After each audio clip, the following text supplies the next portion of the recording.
دفعہ مولانا اسحاق کی لائبریری کے اندر گئے تو وہاں پہ شیعہ علم حدیث کا ایک پورا سیکشن علیحدہ سے تھا، یعنی سمجھ لیں پوری الماری ایک صرف اور صرف شیعہ کی احادیث کی کتابوں کی یا ان کے رجال سے متعلق تھی. تو وہ اس حوالے سے میرے ذہن میں ابھی ایک کویشچن پہلے بھی تھا کہ اسٹریم سے پہلے بھی کہ آپ سے کروں گا، اور اب بھی ذہن میں آیا کہ شیعہ کا علم حدیث جو ہے وہ کیا اہل سنت کی طرح کا ہی ہے اگر اس کو ہم دیکھیں، اور اگر مختلف ہے تو وہ کیسے مختلف آپ اس کو دیکھتے ہیں، اور ان کا اہل سنت سے علم حدیث کے اوپر اگر ہم دیکھیں اصولی اختلاف کیا ہے. یعنی یہ سوال کے 2-3 حصے ہو گئے، تو آپ اس کو جہاں سے چاہیں شروع کر سکتے ہیں. جی جی ٹھیک. پہلے اس نقطے سے شروع کرتے ہیں کہ بنیادی فرق کیا ہے دونوں کے مابین. بنیادی فرق دونوں کے ٹیمپلیٹ میں ہے. ٹیمپلیٹ یعنی ایک طریقہ جس کے اندر عموماً روایات پائی جاتی ہیں. وہ طریقہ یہ ہے کہ امامیہ کے ہاں، یہ جن کو شیعہ ہم کہتے ہیں، امامیہ اثنا عشریہ کے ہاں جو حدیث کی کتب ہیں وہ ائمہ کے گرد گھومتی ہیں. یعنی ان کے ہاں اسانید عموماً امام جعفر تک جاتی ہیں اور انہی کے گرد گھومتی ہیں، اور ان کے اقوال اور افعال وہ جو ہے وہ حدیث کا درجہ ویسے رکھتے ہیں کہ جیسے نبی علیہ السلام کا ہمارے ہاں روایت جو ہے وہ درجہ رکھتی ہے. تو اس لیے ان کی ساری جو علم حدیث ہے وہ بیسڈ ہے امامت کے ارد گرد. یعنی امامت کے ارد گرد، یعنی کہ ان کے ہاں راویان کی توثیق بھی کیسے ہوتی ہے. شیخ محسنی کہتے ہیں کہ راویان کی توثیق کے لیے سوائے اس کے کوئی اور بات معلوم نہیں ہوتی کہ وہ امامی ہونے چاہیے. یعنی وہ امامی تھے اور مسلک کے موافق روایات بیان کرتے ہیں تو ان کی روایتیں قابل قبول ہیں. اور جو دوسرے فرق کے ہیں، مثلا زیدیہ ہو گئے، واقفیہ ہو گئے، اور اس طرح کے فتحیہ ہو گئے، اس طرح کے دوسرے لوگ ہو گئے، تو ان کی روایات کو دیکھا جائے گا. اگر ان کی روایات اکثر مذہب کے موافق ہوتی ہیں تو قبول کر لی جائیں گی، لیکن جیسے ہی مذہب کے خلاف ان کی روایت ہوگی تو ان کی روایت کو رد کر دیا جائے گا. اہل سنت کے ہاں اصول اس طرح نہیں ہے، بلکہ ان کی روایات کے تقابل کا طریقہ اہل سنت کے ہاں ایسے ہے کہ جو افراد متفق علیہ ہیں ان کی روایات کے ساتھ ان کی روایات کے ساتھ دوسرے راویان کی روایت کو ٹکرایا جائے گا. مثلا امام مالک بن انس ہیں. امام مالک متفق علیہ مدینہ کے امام ہیں. ان کی امامت کے اوپر 2 افراد کو بھی اہل مدینہ میں سے کوئی شک نہیں، اور اپنے حفظ اور اتقان کے لیے وہ معروف ہیں. ایک جمع غفیر نے ان کی کتاب موطا کو روایت کیا. موطا کی اسانید کے اوپر پوری ضخیم کتب لکھی گئی ہیں، کیونکہ اتنی جمع غفیر نے اس کو روایت کیا. حتیٰ قرآن کے بعد موطا امام مالک کو حفظ کیا جاتا تھا، اور جیسے کہ کئی علماء کے بارے میں وارد ہوا. تو اب جو امام مالک کے طبقے کے علماء ہیں دوسرے، ان کی روایات کو امام مالک کی روایات سے کمپیئر کیا جائے گا، اور اس سے ہم دیکھیں گے کہ یہ اکثر غلطیاں کرتے ہیں، کبھی کبھار غلطیاں کرتے ہیں، یا عمومی طور پہ ان کی روایات درست ہوتی ہیں. تو ہمارے ہاں اس کو اس طرح رکھا جاتا ہے ان چیزوں کو.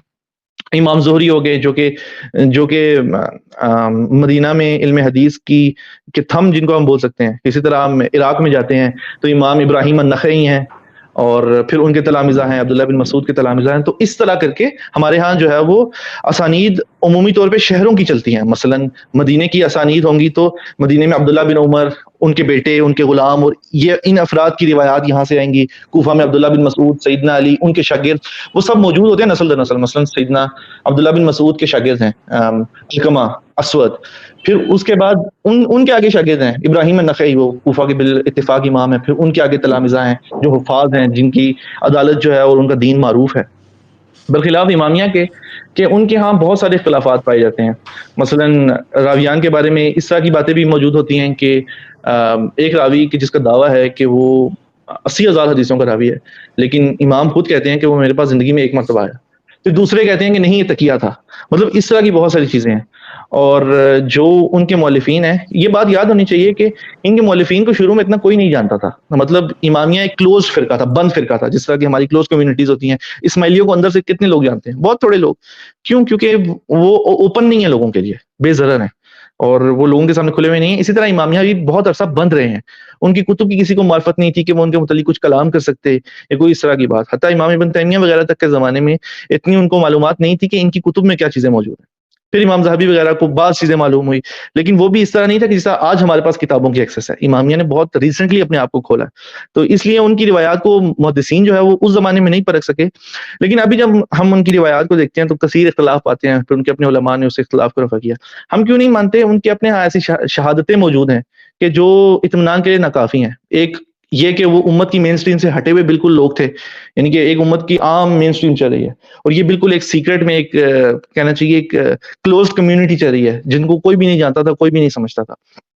اور پھر خود امام موسیٰ کاظمی وغیرہ اور ان افراد سے ایسے آثار موجود ہیں کہ وہ کہتے ہیں کہ ائمہ کے اصحاب کی کتابوں میں مسلسل تحریف ہوتی رہی اور آج کے زمانے تک تحریف ہوتی ہے، اور وہ تحریف غلات کرتے ہیں، غالی لوگ کرتے ہیں، اور اس میں امام کے الفاظ ہیں یہ کہ کفر و زندقہ بھر دیتے ہیں.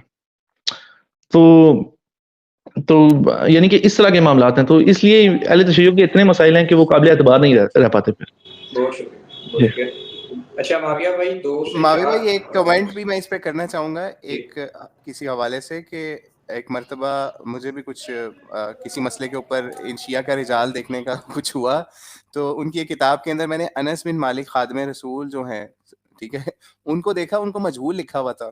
تو آپ اس پہ کیا کمنٹ کریں گے کہ خادم رسول کا سٹیٹس مجہول ہے ان کے ایک رجالی کے نزدیک؟ تو یہ کیا معاملہ ہے شیعہ کے ہاں؟ اصلاً ان کے ہاں توثیق کے یا ان کے ائمہ کریں گے یا علماء کریں گے، اور عمومی طور پہ یا انہوں نے صحابہ کے متعلق کچھ بات نہیں کی ہوتی، کیونکہ ایک عمومی ان کا نظریہ صحابہ کے متعلق جو کہ بہت اچھا نہیں ہے. جیسے انس بن مالک ہے، ان کے متعلق بہت اچھا نہیں ہے ان کا نظریہ. ان کے پاس روایات ہیں جس میں وہ حضرت انس بن مالک کے اوپر اتہامات ہیں. پھر اس کے بعد مثلا حضرت بلال ہیں، وہ محض ممدوح ہیں، یعنی تعریف شدہ شخص ہیں. یعنی عدالت میں بس اتنی بات ہے کہ وہ تعریف شدہ ہیں، ان کی روایتیں کوئی اس طرح حجت نہیں ہے. لیکن عمومی طور پہ امامیہ کے پاس ایسی اسانید ہی نہیں ہے کہ جو ان افراد تک پہنچ سکے. عموماً ایسی کوئی اسانید نہیں ہے کہ جو صحابہ تک پہنچ سکیں. کیونکہ اس زمانے میں ایسا کوئی امامی تھا نہیں. یہ کیونکہ بعد کے کوفہ کے افراد تھے جنہوں نے مطلب امام باقر اور امام جعفر اور ان لوگ کے زمانے میں بالخصوص یہ پورا ایک نظریات لے کے چلے تھے امامت کے. تو کیونکہ شروع میں کوئی تھا نہیں، تو ان کے پاس ایسی کوئی اسانید ہے نہیں. عموماً مطلب بعض ہو بھی جاتی ہیں، لیکن عموماً ان کے پاس جو ہے وہ ایسی کوئی اسانید نہیں ہے کہ جس کے ذریعے صحابہ وغیرہ ان لوگوں تک پہنچ سکے. تو اس لیے وہ irrelevant بھی ہو گئے صحابہ، کیونکہ ائمہ کی احادیث ہی جو ہے وہ نبی علیہ السلام کی احادیث کے درجے تک پہنچ گئی. تو اس وجہ سے جو ہے وہ عمومی طور پہ صحابہ یا اگنورڈ طبقہ ہیں یا مضمون طبقہ ہیں. بہت گنتی کے افراد ہیں کہ جن کی وہ مدح و ثنا کرتے ہیں. بمشکل 10-15 افراد ہوں گے ایسے. صحیح، بہت شکریہ معاویہ بھائی. ایک چیز میں ایک ضمن اور چیز فیضان بھائی کرنا چاہوں گا کہ آپ کیا دیکھتے ہیں، اگر آپ سے اس پہ آپ کا کمنٹ لیا جائے کہ اگر شیعہ علم حدیث کو دیکھیں، دوسری طرف سنی علم حدیث کو دیکھیں، تو آپ کو ایڈوانس میں کون نظر آتا ہے؟ مطلب جن کے ائمہ نے پہلے اس علم کے اوپر کام شروع کیا، اور پھر آپ کے خیال میں شیعہ یا امامیوں نے اس پہ پہلے کام شروع کیا، یا پھر اہل سنت کے جن کو امام سمجھتے ہیں آج ہم لوگ محدثین کو، انہوں نے اس پہ کام شروع کیا؟ اس حوالے سے کیا؟ ٹھیک ہے، اکبر بھائی نے ابھی سوال کیا کہ سب سے پہلے کس نے کام شروع کیا. میرا نہیں خیال کہ اس بات میں کوئی دو لوگوں کا بھی اختلاف ہے کہ اس پوری امت میں سب سے پہلے راویان کے حالات کو جمع کرنے کا ایک بڑے لیول پہ کام جو ہے وہ اہل سنت ہی نے شروع کیا. اس میں علماء نے پوری تاریخ کی کتب مرتب کی. مثلا امام یحییٰ بن معین ہیں، ان کی تاریخ میں پہلے ذکر کر چکا کہ راویان کے حالات، اس میں انہوں نے جو ہے وہ راویان کے کئی حالات ذکر کیے. اسی طرح امام احمد کے سے جو ہے وہ ان کے شاگردوں نے سوالات کر کے چیزوں کو مرتب کیا، ان کے بیٹوں نے العلل والمعرفۃ الرجال اور اس طرح کی دیگر کتب میں. اب جتنی بھی دیگر امت ہے نا، وہ ان لوگوں کے اوپر ڈیپینڈنٹ ہے، راویان کے حالات کے اوپر عموماً اور اکثراً. یعنی میں آپ کو ایک مثال دیتا ہوں. جابر الجوفی کے متعلق جو ہے وہ امامیہ کا دعویٰ ہے کہ وہ کئی ہزار حدیثوں کے راوی ہیں امام باقر سے اور امام جعفر سے. اب جابر الجوفی کی جب شیخ الطوسی نے تاریخ وفات ذکر کرنی تھی، تو ان کے پاس سوائے اس کے کوئی اور چارہ نہیں تھا کہ وہ احمد بن حنبل اور یحییٰ بن معین کا قول ذکر کریں کہ فلاں سال میں جابر الجوفی کی وفات ہوئی. یعنی کہ اس حد تک ڈیپینڈنسی ہے، بنیادیں اس چیز کے اوپر ہیں. اور جو بڑی کتابیں اس زمانے میں لکھی جا چکی ہے، جو 7ویں صدی میں ایک نئے سرے سے کام ہوا، مثلا امام مزی نے تہذیب الکمال لکھی، یا ابن حجر نے، امام ذہبی نے اور دیگر افراد نے، یہ جو ارد گرد کی جو مطلب علل کی کتابیں تھیں، سوالات کی کتابیں تھیں، چھوٹے چھوٹے اجزاء تھے، ان کو بڑی کتابوں میں جو ہے وہ ٹرانسفر کیا، تبدیل کیا ان کو. وہ کام امامیہ نے ابھی بالکل ریسنٹلی سٹارٹ کیا. یعنی کہ مثلا پچھلی صدی میں جو ہے وہ مطلب پچھلی صدی سے مراد پچھلی صدی کے اواخر میں شیخ خوئی تھے اور اس طرح کے دیگر افراد، انہوں نے جو ہے وہ ان چیزوں کو جو ہے وہ نئے سرے سے مرتب کرنا شروع کیا. تو یعنی کہ وہ ابھی بھی جو ہے وہ بلڈنگ کے پروسیس میں، ابھی بھی اسٹل، یعنی جہاں پہ اہل سنت ہو سکتا ہے کہ 7ویں صدی میں تھے، یہ لوگ ابھی وہاں پر پہنچے ہیں کہ راویان کی جو آگے پیچھے چیزیں موجود ہیں ان کو ایک جگہ پہ جمع کیا جائے. اور اس میں بھی آپ اکثر دیکھیں گے مثلا خوئی کی جو ہے وہ موجم رجال الحدیث اکثر حوالے امام ذہبی کی سیر اعلام النبلاء سے ہوتے ہیں یا اہل سنت کے منابع سے.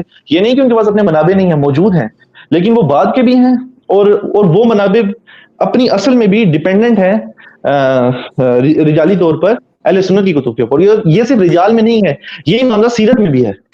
یہی معاملہ سیرت میں بھی ہے کہ سیرت میں بھی امامیہ جو ہے وہ اہل سنت کے اوپر ہی فلی ڈیپینڈنٹ ہے. اور صرف امامیہ نہیں، پوری امت ڈیپینڈنٹ ہے. خوارج ہو جائیں، عباضیہ، معتزلہ، سب جمی فرق وہ اس چیز میں اہل سنت کے اوپر ہی ڈیپینڈنٹ ہے. اللہ تعالیٰ نے یہ اہل سنت کو خاص اعزاز دیا کہ اس چیز میں ان سے کوئی بھی غنی نہیں ہو سکتا. جی بہت شکریہ.